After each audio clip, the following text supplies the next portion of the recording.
Hello everyone. We'll just wait for the rest of us to join in and then we'll start.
Hello, Bhomik.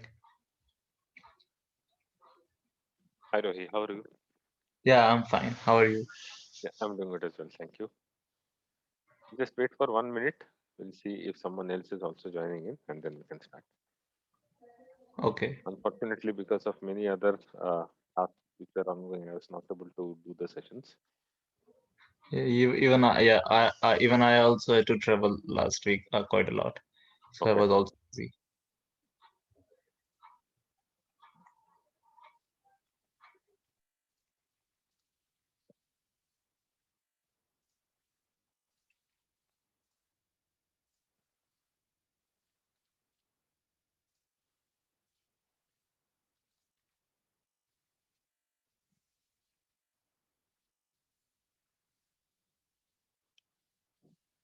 Can you confirm, Rohi, that you are able to see my screen? Yeah, I can see it. Okay, you see our Jupyter notebook now? Yeah. Okay.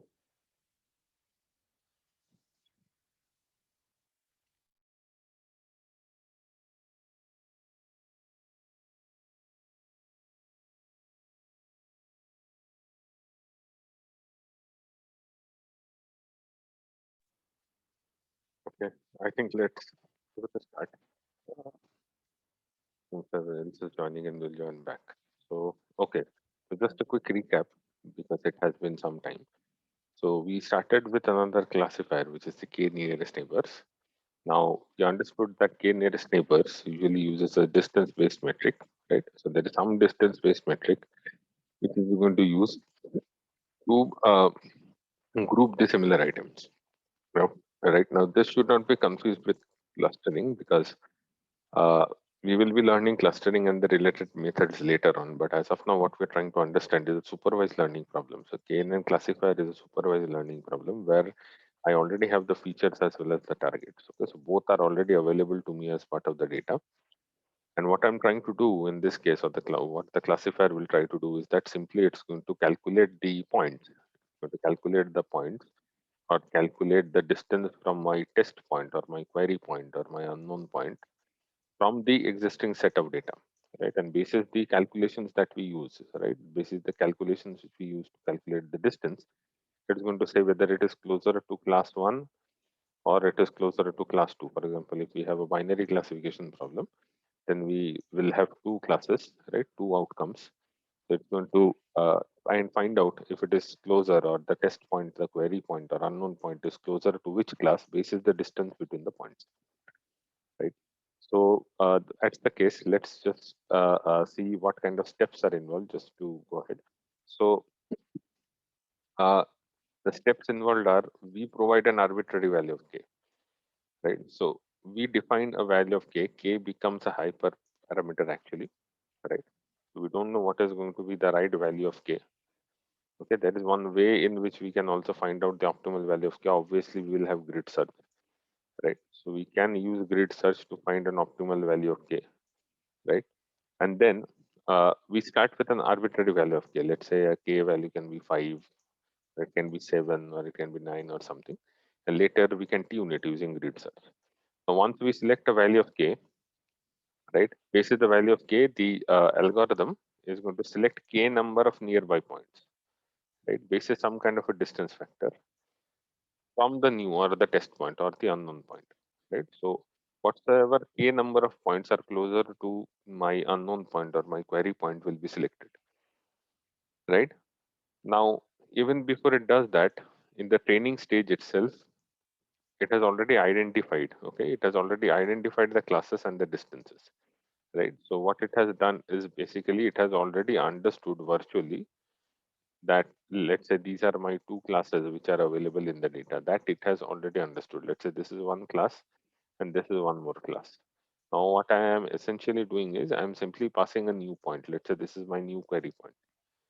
Okay, the red point is going to be my query point, and let's say my k value in this case is equal to 3. So if the k value is equal to 3, it is simply going to check for the 3 nearest neighbors to this point. So it's going to calculate the distance, okay, from this red point to each and every point in the data set, right? It's going to calculate the distance from this query point or test point towards each and every point in the data set.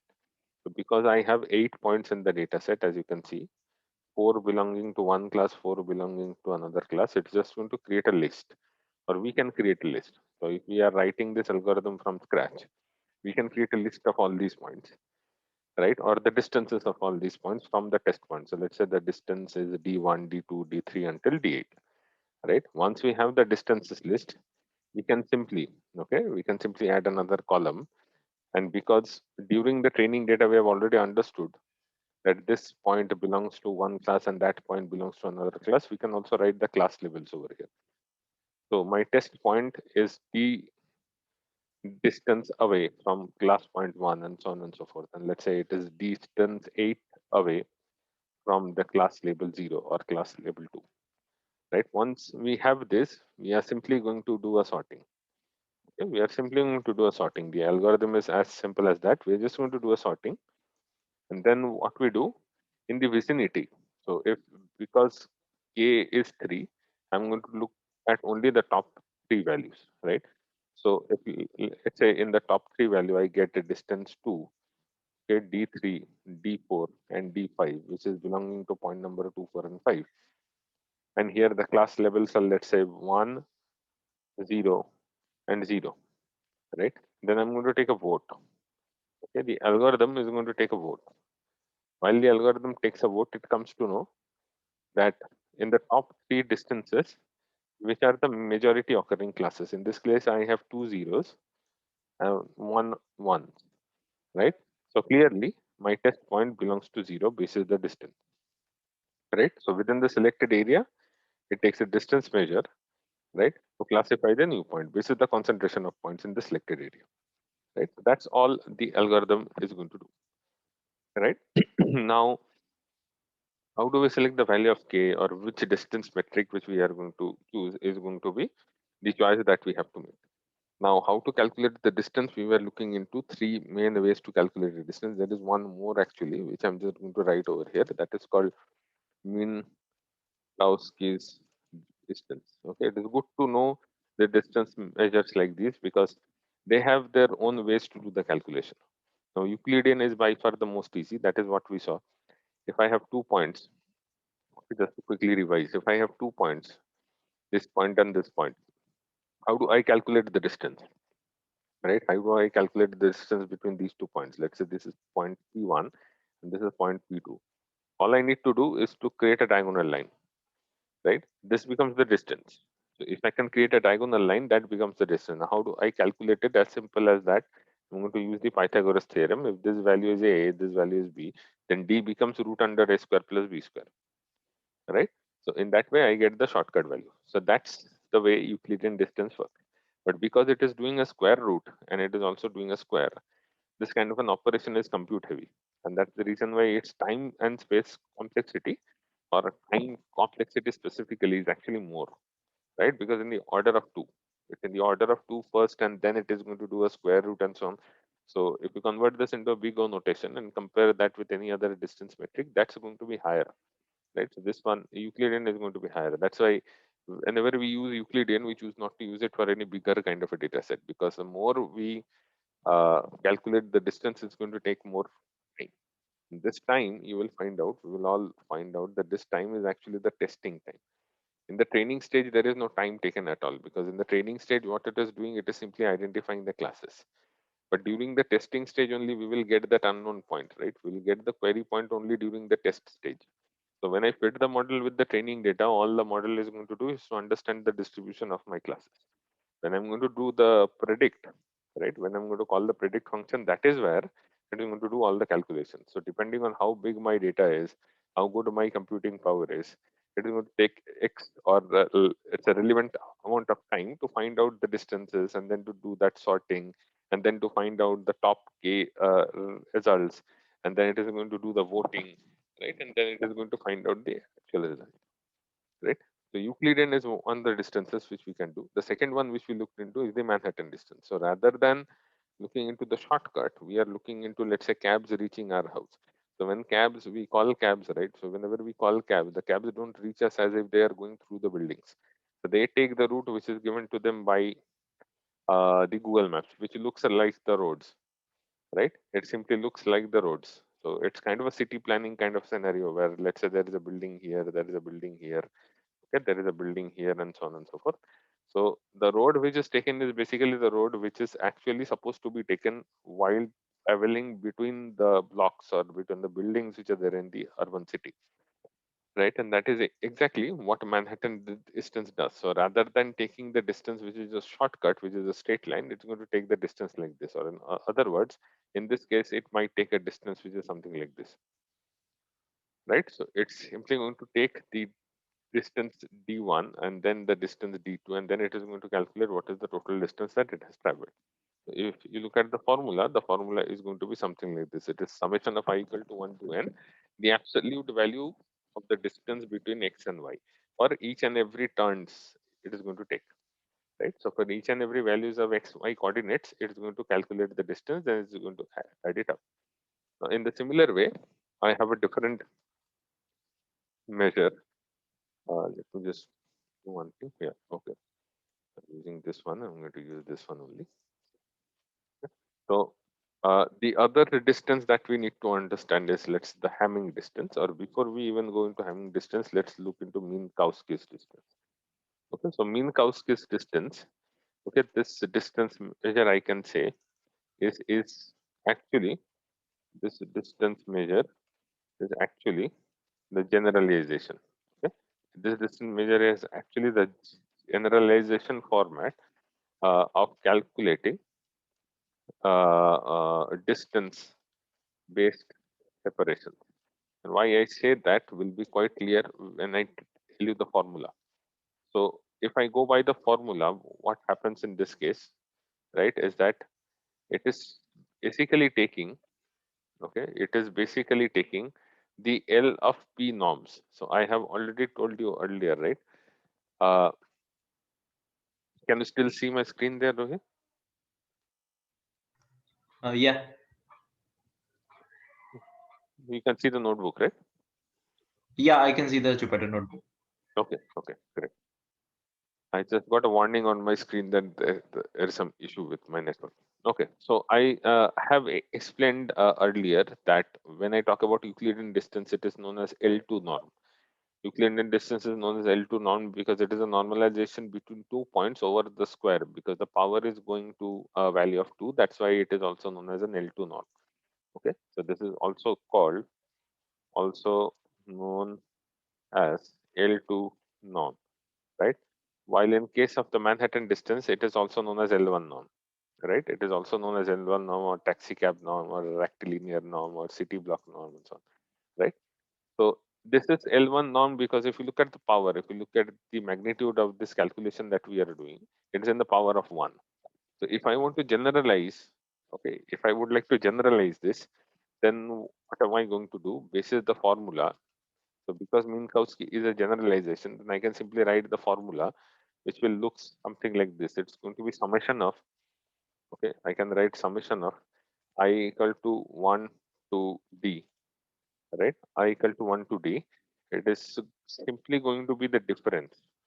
Okay, it is simply going to be the difference between the 2 points, or each and every stage between 2 points, right? So I'm going to call that, let's say, um, x1i, okay, minus x2i, right?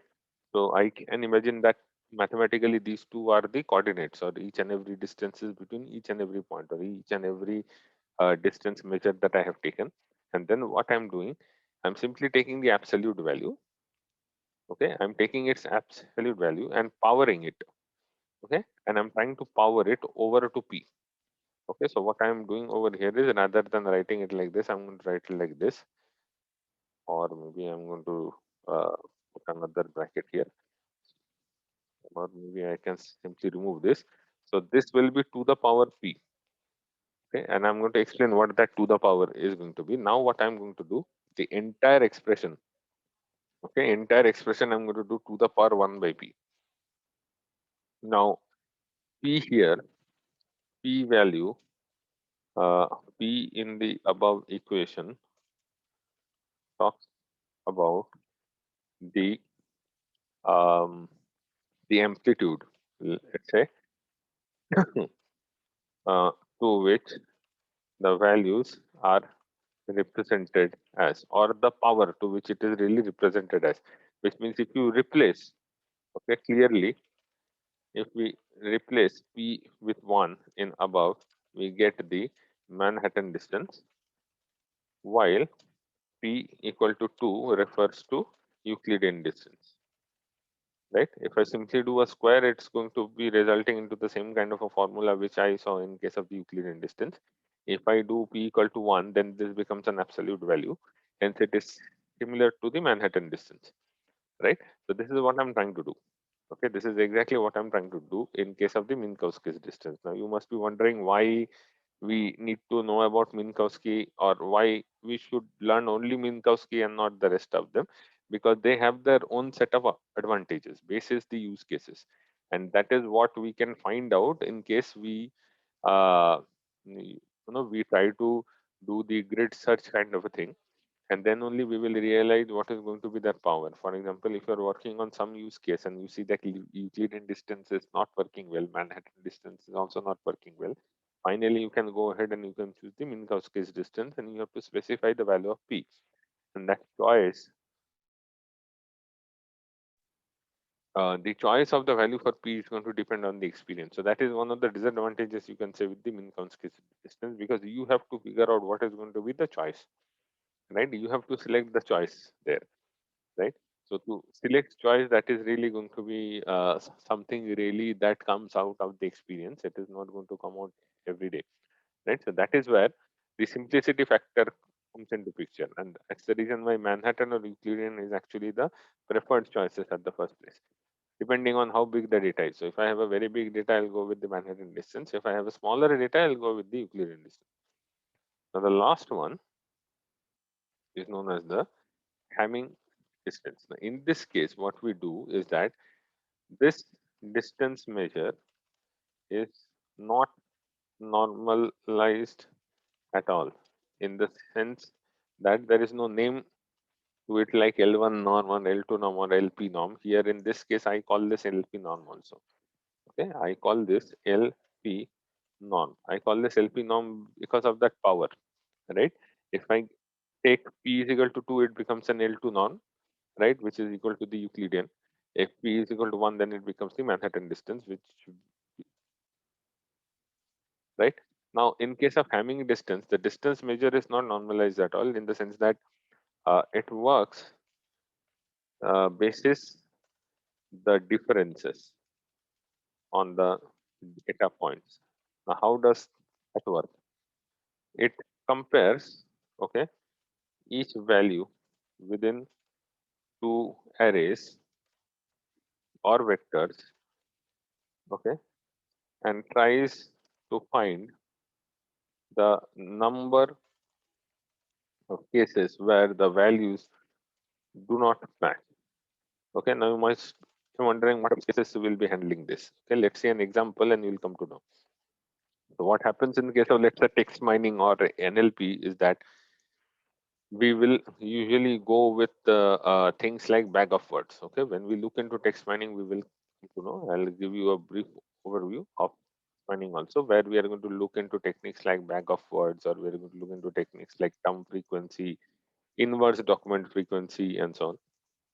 So in this case, what happens is, let's say, bag of words.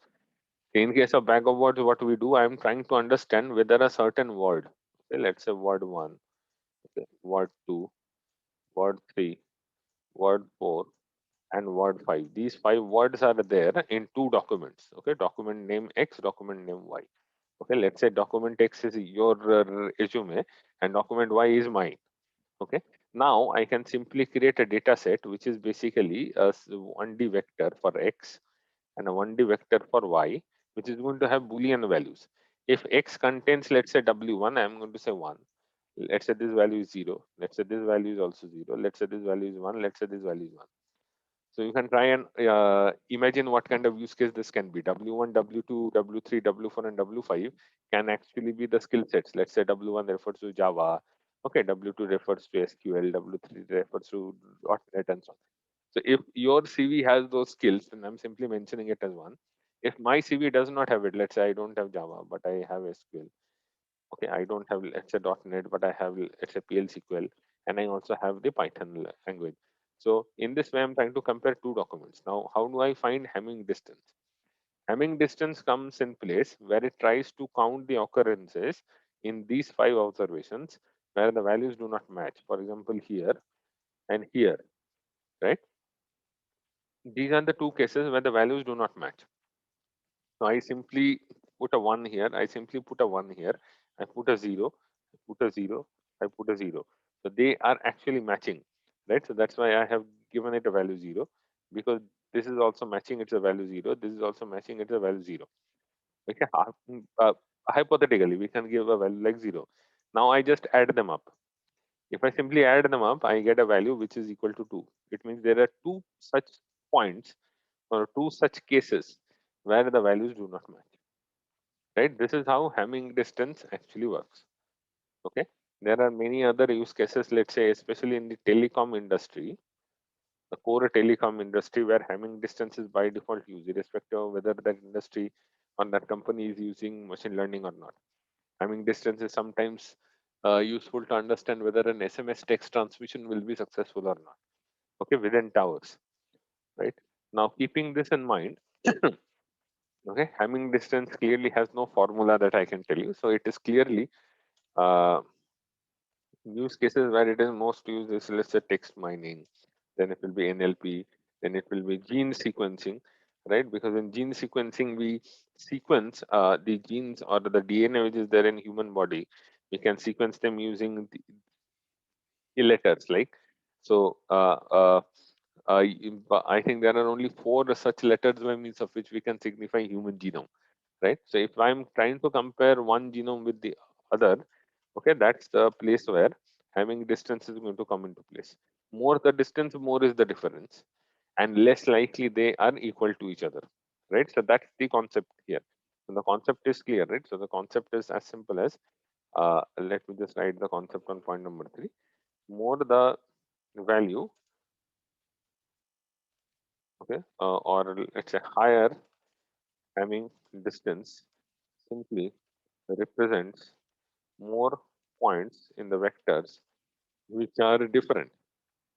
Hence, higher the distance value or Hamming distance value,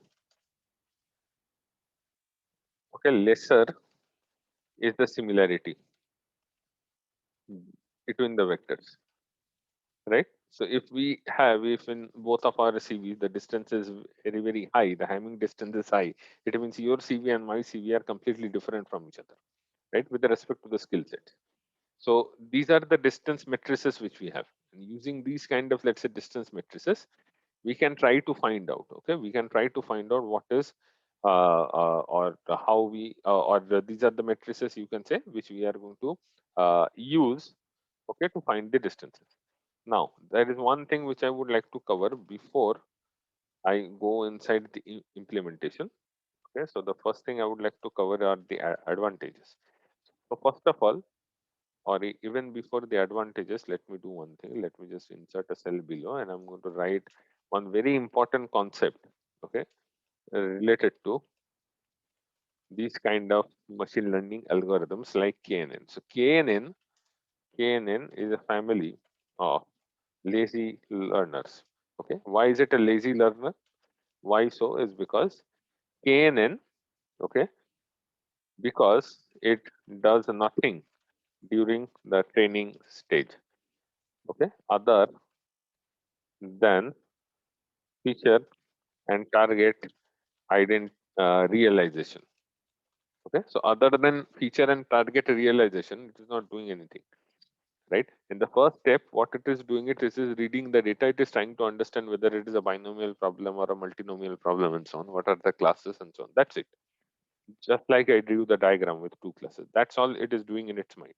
Its algorithm in the training stage is not doing anything. Okay, all the calculations related to distance and similarity, okay, are done during test phase, where we actually have unknown points, right? Unless and until we have unknown points, how are you going to calculate the distance and then create that list, and then you are going to do the sorting, right? So you need the unknown point. The unknown point comes from where? From the test data. In the training data, you already know the target, hence you don't need to calculate the distances, right? So in this case, what are the pros and cons? Okay, what are the pros and cons of the model that we are talking about? The first thing is because it is using distance measures, and we already know that in case of regression problems also we try to use the distancing to find out the residuals, right? So KNN, since it uses distance, can be effectively used for both classification and regression. Although in our case we are going to concentrate only on the classification kind of a problem, but KNN can actually do regression also, right? Secondly, basis the understanding or basis the explanation that I have just given you, okay, it is really very easy. If you become proficient in Python, which you have already become, I believe, by now, you can really write this algorithm of your own. How good or how bad the algorithm is going to be, that is a different question, right? How good or how bad coding you are going to do, that is a different problem. But you can write the algorithm, which means the algo itself is very simple, okay, in implementation, right? It is really very simple when it comes to implementation, right? Now, the mathematics which we have over here is also easy, very easy to understand, right? Because its realization is basically the distances that we are calculating. Other than distances, we are not doing anything. Hence, it is really very easy, right? Also, finally, there is no training time cost, right? There is no cost during the training time because there is nothing which is really being done in the training time, right? Also, one more thing I should note over here, other than the value of k, which can even come from experience or domain knowledge, there are no other hyperparameters in KNN which we need to tune to get a better model in place, right? Because we are simply executing something. Technically, over here, we are not really learning anything at all. Technically, we are not learning any patterns at all. We are doing all the calculations in the testing stage, right? So other than choosing the value of k, okay, I'm going to show you one way to calculate the value of k, which obviously is going to be grid search. But I know of people who are experienced in the industry who don't even go for k fold or grid search because they already know that if I'm working in so and so industry in so and so use case, having a value of 3 or 5 is going to be better than having a value of, let's say, k equal to 20, right? So often times it may come from the experience, but it is also true, right, that we, other than the value of k, we have no other hyperparameter in case of KNN which we need to tune, right? Because that is the only input which we have to give. Everything else is really based on the calculations, right? The only other hyperparameter which you may want to tune is the distance metric, right? But you already know which one is going to work faster in your case, right? So if you have already understood what is Euclidean and you already know what is the Manhattan distance, so clearly, in case your data set is mediocre, then you know that Euclidean will work well, so you can go ahead with the Euclidean distance. Or if your data set is really very, very big, then you can choose not to go with it and you can set the distance metric as equal to Manhattan, right? So you already know what you can do, right? Hence, it is not really a parameter which you really need to tune, right? Now, let's look at the cons. If you look at the cons, finding the optimal value of K is subjective, right? Because it comes from the experience as well as it comes from the hyperparameter tuning. Why does it come from the experience? For example, if there is a use case which you're trying to solve, which is part of the healthcare industry, do you want your nearby patients or similar patients, right? The number of similar patients to be a very low value or very high value? That actually depends on the problem statement in that industry which you're trying to solve, right? So, this is the use case that you are trying to solve, right? You can actually decide a value for K, right? Over a period of time using experience also you can decide a value of K, but you also have the option to do the grid search, right? And finding the optimal value of K is really subjective, and that is the reason why uh, this model is sometimes really confusing, right? Second thing is, since all calculations are done during test phase, usually, even if we are using, let's say, Manhattan, even if time and space complexity is lesser, usually the computational time is higher than other models, right? If you compare this with any other model, right, it's really going to take time. You will not choose to believe this, that KNN is not really suitable for very high dimensional data.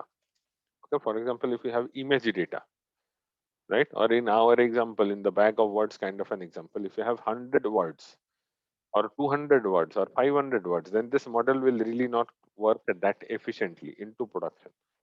If you're going to create an application tomorrow where you already have a set of keywords in the backend, which will be read by GUI, and in that GUI, let's say you have an option to upload your CV, and that application should tell you upfront whether you are suitable for the position of a data scientist or not. Let's say, okay, so I'm creating a machine learning model in the backend using KNN, and I'm creating an application. So my final product is going to be an application where I'm going to upload my CV, right? I'm going to upload my CV, and that I upload my CV, right? It is going to scan through all the bag of words that I've already created in the background, or the keywords which I've already created in the background, and for each and every CV, it's going to create the let's say is going to find the similarity using the Hamming distance and so on and so forth, right? So that is going to take a lot of time. If you have high dimensional data, let's say I have a lot of keywords, then it's going to take a lot of time, right? This is the place where it is not suitable at all. Okay, let's look at some more, let's say, disadvantages. I'm not trying to say that it is not a good algorithm to learn, because it is really very simple. It is a good algorithm to understand. In many cases it works really well, but there are certain cases where it does not, right? So for example, what happens if you have a data set? Let's say I once worked with a data set where I have a lot of features, okay, and a lot of, let's say, dimensions. In that case, obviously, what I need to be also concerned about is that my entire training data needs to be stored into the memory. So if I have a very huge data, and if I don't have that kind of a memory, then my KNN is going to work slower, because now it has to read the data in chunks from disk and it has to do the calculation.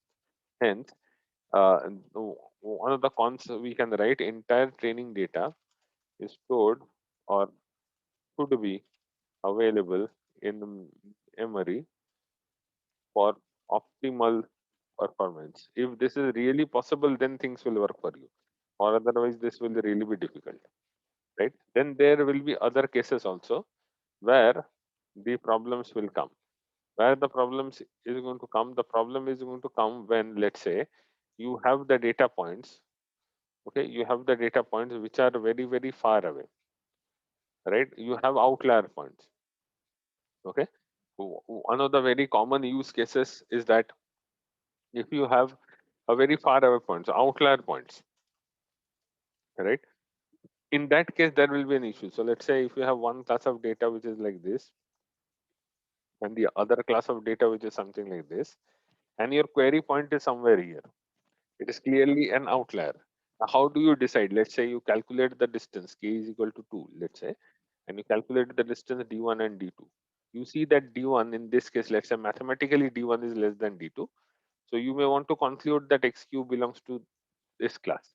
But pragmatically speaking, only by looking at this diagram, you can see that assumption is really wrong, or that finding is wrong, right? It is foolish in that case, really, to consider a distance as a metric to find out whether xq belongs to this class or that class, right? So this is the place where, because there is an outlier, okay, outlier points affect the findings of the KNN model, right?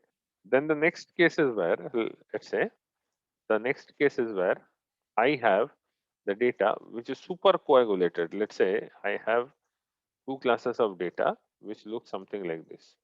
Okay, this is one class, this is the other class. They are super coagulated with each other. Now, if I have a query point that comes over here, okay, basis the distance, most probably I may select it as part of the cross class. Okay, so let's say cross represents class 1, and the ovals represents class 2. So for this new query point, the one that I have drawn in bold, most probably basis the distance, we can say that it belongs to class number 1. But is that really the right thing to do? Because even if you look at the data overall, you feel some kind of doubt, some kind of guilt that it is really closer to other points also. How am I so sure that it belongs to x equal to 1? So the outcome is not really bearable, or outcome is not really something that you can digest easily, right? So also, in cases of coagulated data, the validity, right, of KNN is questionable, questionable, right? So these are some of the pros and cons with this. But overall, the model is really very simple. Okay, we are going to take one of the data sets. Let's see what we can do with that. Okay, and let's see how we can fit the model and so on. But even before doing that, let's just open KNN and see. So sklearn k nearest neighbor. So it is available in this class sklearn.neighbors. It has the k neighbors classifier. So if you look at the hyperparameters over here, please ignore what is ball tree, what is KD tree, and brute, and so on. These are some other ways in which you can implement nearest neighbors. This is not the right time for us to understand what is ball tree and KD tree, because we are just going through the basics. And let's try to ignore that, right? We seldom use this weights kind of a thing. N neighbors is the only value. Okay, n neighbors is the only value that we should be concerned about, right? And then we may also be concerned about the metric, right? So if I look at the documentation for distance metric, it's going to tell me which metric I would like to use, whether Euclidean or Manhattan or Minkowski, or there are other ways to do the calculations also. You see, there are other distance measures also. We have just only discussed four of them. Okay, Hamming is not even mentioned here, right? Not sure why, but it's there. Now the problem is, the thing is, we can only tune these two. So other than that, we have really nothing to tune, right? In the hyper parameter section. Okay. Now let's see what we can do. So what I have is import OS. Let me just import OS, and OS dot list dir is going to give me the file. So I have a file which is diabetes.csv. I'm going to use this file to do my practicals. So I'm going to call pd.readcsv. I'm going to read the data. In the meanwhile, let me just quickly check. Do you have any doubts? As of now, any questions you have? No questions as of now. I did a mistake. Let me just try to correct it. Import pandas as PD, and then data should be equal to PD read CSV. Now, if we look at data, this data looks something like this. So it has some features and one outcome variable. Outcome is equal to 1 or 0. Outcome is equal to 1 when I have diabetes. 0 is where I don't have diabetes. And the rest of the features are really the feature variables, right? So pregnant, number of pregnancies, glucose level, blood pressure, skin thickness, insulin, BMI, and diabetes pedigree function and age. This diabetes pedigree function is a little bit difficult to understand because this is actually a medical terminology. You can actually read about this. Diabetes pedigree function. It is a function which scores likelihood of diabetes based on the family history, right? It is a function which scores likelihood of the diabetes based on the family history. So there may be some kind of a pattern here. You see, if this value is high, even if age is small, you see, this person is only 33 years age. He is actually younger than me, but he has a diabetes pedigree function which is higher, hence the outcome is equal to 1, right? Even in this case, the function is higher, the age is high, and hence he is 1. Even in this case, he is actually young, but the function is higher than the other values which you see over here, hence he is marked as 1. So clearly there is some kind of a pattern here. Okay, we will try to find out what these are. Let's look into the information first. Information wise, we are good. We have no missing values and so on. But there are some issues with the data. You will come to know what they are. Import matplotlib dot pyplot as PLT. This is one way I can find the problems. Also, I can find it using a describe. If I do a describe, now you can clearly see where the problem lies. Pregnancy's values. This value can be 0, right? A person may not be pregnant in her entire lifetime, unfortunately, right? But how can glucose value be 0? How can blood pressure be 0? How can skin thickness and insulin and BMI be 0? These values becoming 0 is really, really or highly unlikely. If that is the case, right, then these are my outliers and I have to do something about them, right? These may well be the missing values, right? So what do I do? I can do a very, very simple thing. I can take the data, I can take the column. Let's say I'm going to take the glucose column, right? I'm going to take the glucose column.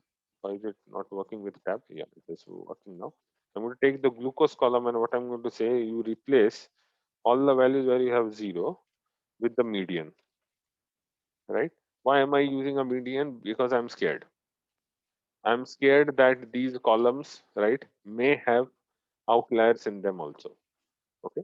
You can also do this using a looping construct as well. So for example, for each call in these four, I'm just going to use single quotes over here to mark them,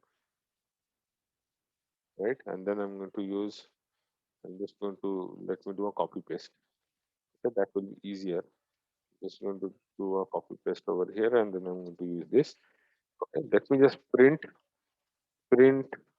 each call just to see if I'm doing it in the right way. So I'm printing each call just to see this. Now what I'm going to do, I'm just going to take this column over here, and then I'm going to replace this with each call.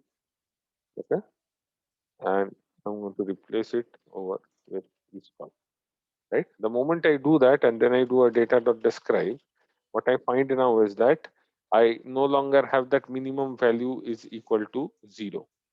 Right. The minimum value has now changed because I have replaced all the values with 0 with the median. Right. Now, why did I use the median is because I got scared that if it has such kind of values which are really outliers for me, I mean, intuitionally, they are really the outliers for me. Hence, I don't want to take any risk. I don't want to impute the values using mean, right? So that's the reason why I imputed this. So this is one thing that you need to take care of whenever you are doing any KNN, or for that matter, any other algorithm. We need to be sure whether we have the right kind of data. So profiling the data is really going to help. The second thing which we can do is that we can look into the distributions of the data. For example, one quick way, one very easy way to look at the distributions is that I can simply do data.haste. Okay. If I do this, then it's going to create the histograms for me for each and every column. Now, obviously, the size is really small, so you can give the size over here. Peak size is equal to, let's say, 14 by 11. And now it is going to be bigger than the previous case. So now it is going to show you very clearly what is the distribution of the data. And what I can clearly see is that many of the data sets are right skewed, right? Also, I see a quick problem. Outcome variable is having two classes which are not really balanced. This is okay because real life data is never really balanced, right? But if you look at the other columns, they are not normally distributed other than two. You have blood pressure and you have glucose. These two are kind of, let's say, normally distributed.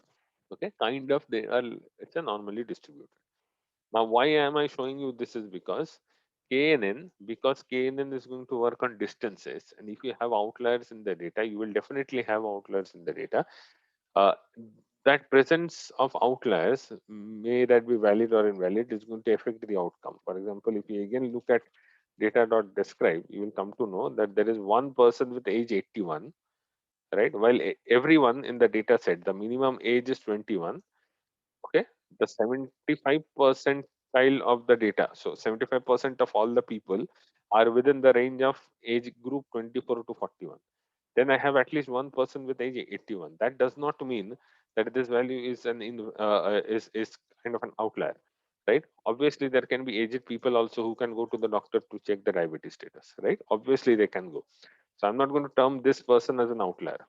He may well be a genuine case, in which case what I need to understand is there may well be outliers in the data. For example, look at insulin value. If you look at the insulin value, right, let me see how insulin was read. Insulin was read as int 64, so I have a value which is 846. So data where insulin is equal to 846, so this should return me true and falses. And then what I can do, I can simply try to find out that person where insulin value is something like this. His age is not that high, right? His diabetes degree function is like this, also the outcome is equal to 1, but his insulin value is really high. Now this can really be a valid case, right? Either I go back to whomsoever has collected the data and I try to validate whether this is a real good case or it is a data entry issue, in which case I can drop this column, or otherwise I cannot take any risks, right? I really cannot take any risks. So that's the reason why what I need to do is that from sklearn dot preprocessing import standard sklearn. Okay, this is by far the best way to ensure that I am reducing as much as possible. I am reducing the effect of outliers in my data. So before I even do that, let me divide my data into features and the target. I have data from where I can try to drop the outcome column. I'm going to say access is equal to 1, and then data, and in this case I'm just going to say outcome. So if I execute this cell, what happens is, by ignoring or dropping the outcome column, it has now created a new data frame which is X, and X has all the features, right? And now I have Y, which is a series where I have all the targets, right? So in Y, I have all the targets, right? I can even see the value counts over here. If I look at the value counts, I see there is a clear imbalance between the data, but this is okay. I mean, this is not really something that we need to be concerned about, but we know what we need to do in case of a class imbalance. We should not really entirely rely on the accuracy value. We should also look into some other things like F1 score and precision and recall. Right now, what I can do is that from sklearn dot model selection import import train test play. Okay, now that I'm directly going into this step, you might be wondering, why am I not looking into correlation coefficients? Why am I not looking into VIF or RFE? Why am I not looking into multicollinearity problems? Because if you look at the structure of the algorithm of KNN itself, you really think these things are really going to matter. They only the multicollinearity case in some very rare cases might really be an issue, or otherwise intercorrelation between the variables may not really be a concern for you because you're simply taking the distance metric, right? If you're taking the distance metric, and even if there are multicollinearity problem in your data, that shouldn't really be a problem. For example, if you have data and if you take a core, okay, you can see if there is any multicollinearity problem by importing cbond. Also, we can check this. Let's try to see if there is any multicollinearity. I don't see any such values upfront. I see one, which is BMI and skin thickness. They are highly intercorrelated. Okay, age and pregnancies, they are highly intercorrelated. Then I have what? No, I don't think I have any other value which is kind of highly correlated. There may be others also, but at least I found two examples just by looking at the data, right? Skin thickness and age, these are somewhat, these are not really that high, right? Glucose and insulin, they are obviously going to be correlated. BMI and glucose are somewhat positively correlated. So these are features which are already highly correlated. Even from this case, I can see that glucose is very, very good factor to determine whether a person will have diabetes or not, right? Uh, Pregnancies is somewhat a factor. And I can see that BMI is a very, very important factor. Age is somewhat a factor, and so on. Okay, diabetes pedigree function don't really play that much of a role, but correlation coefficients, right? In my use case, in case of KNN, is really going is really not going to contribute much, right? Because all I have to do is to calculate the distances, and that's why I can simply ignore it. Now, what I can do, I can simply do x train, x test, y train, y test. This is equal to train test split. I'm simply going to pass the values of x and y, right? And I'm going to create the x and y. However, before I do that, let me just do one thing. I have not scaled my data yet, so I'm going to create the scaler. This is my standard scaler, okay? And then what I'm going to do, x scale is equal to scalar dot fit transform x, right? If I do this, now I have x scaled, which is really well scaled, right? I've already scaled my data, right? I've already scaled my data properly. This is into an array format. That's the reason why I'm not able to identify which column it really belongs to, right? But I have scaled my data now. That I have scaled my data now, I can be sure that the effect of the outliers are nullified to a good extent, right? Now I use instead of x, hence I'm going to use x scaled and y. I have how many data points? Let me see. Let me quickly go back and see. I have 768 observations. Let's not put much into testing. So I'm going to put, let's say, 0.25. Okay. And then I'm going to say a random state is equal to 42. Okay. Once I have this in place, I can simply check the shapes, right? Dot shape, dot shape.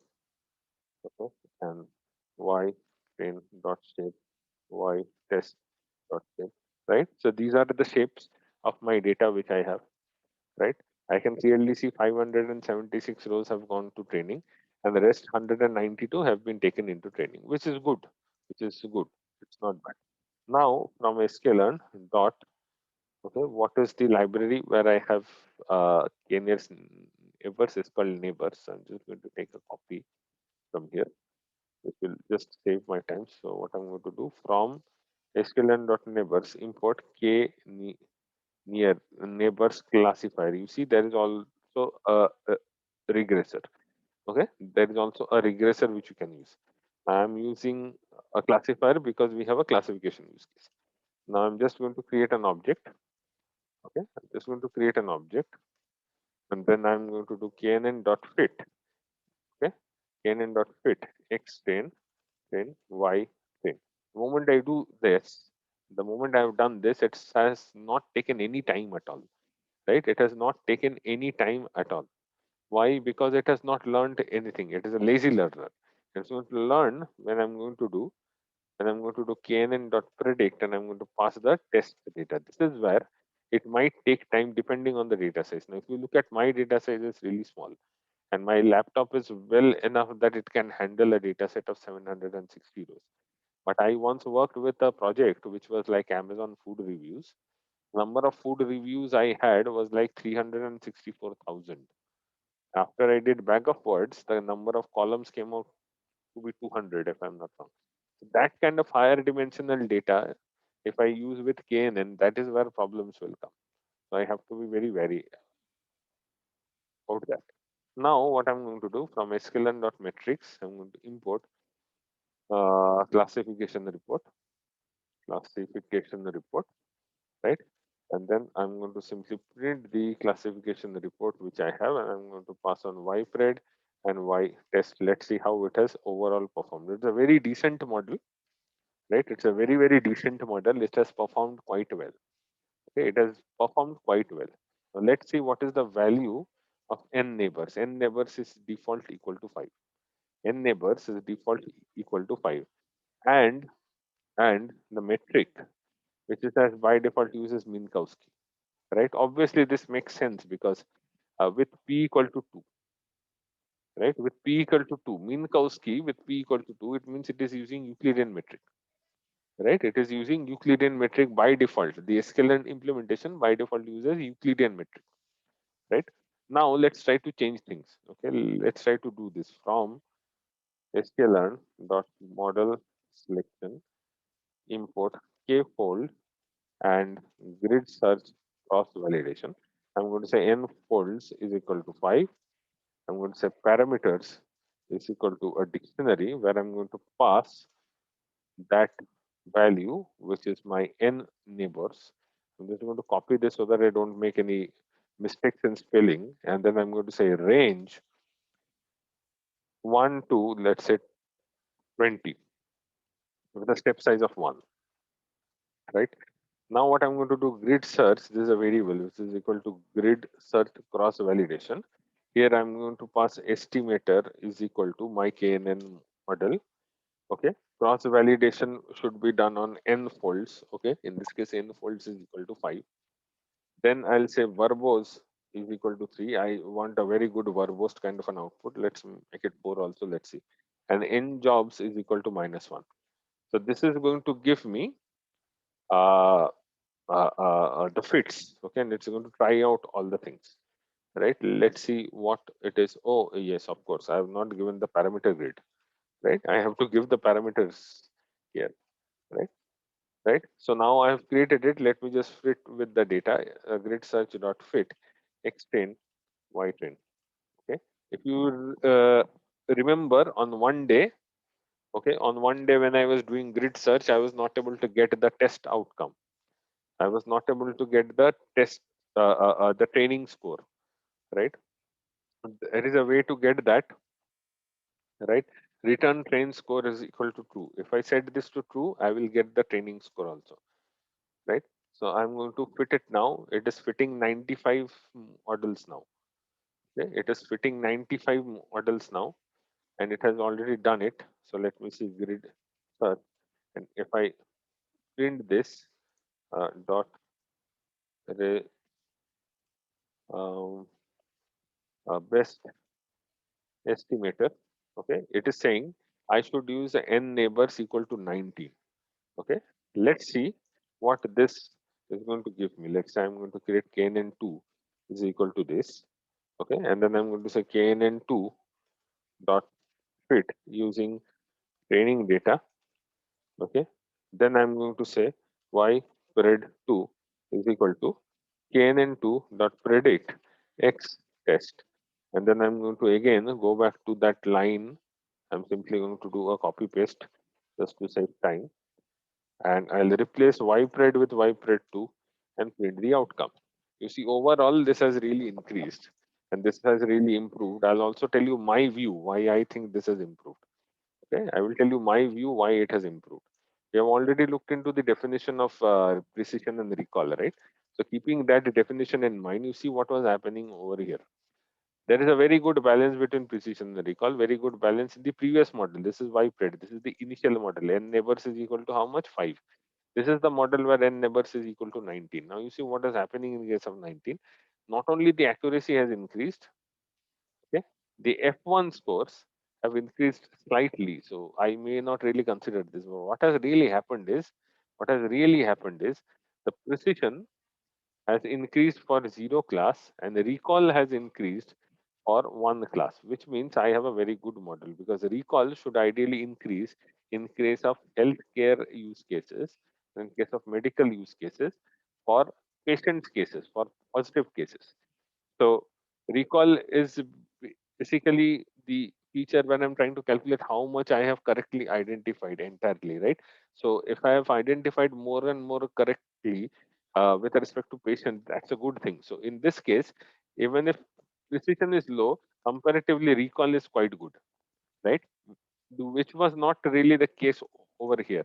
In this case also, I can see comparatively recall has increased, which means I am better able to identify the patients, okay, the patients who have a diabetes problem.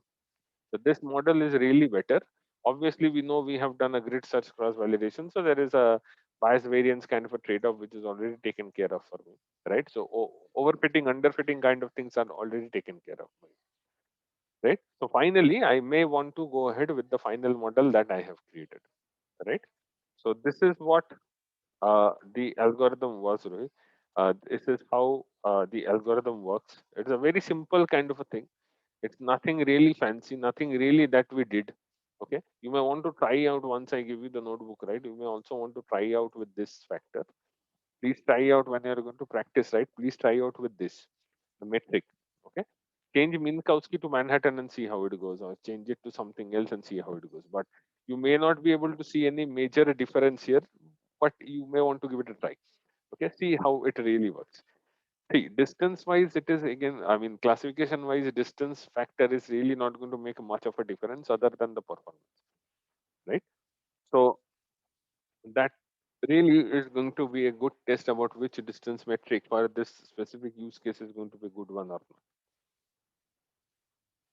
right?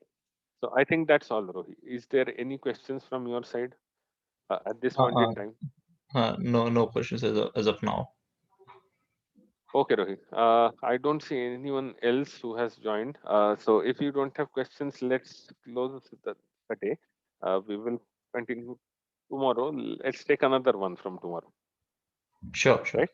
Yes, yes. Thank you, Rohit. Thank you for your time. Thanks, Mommy.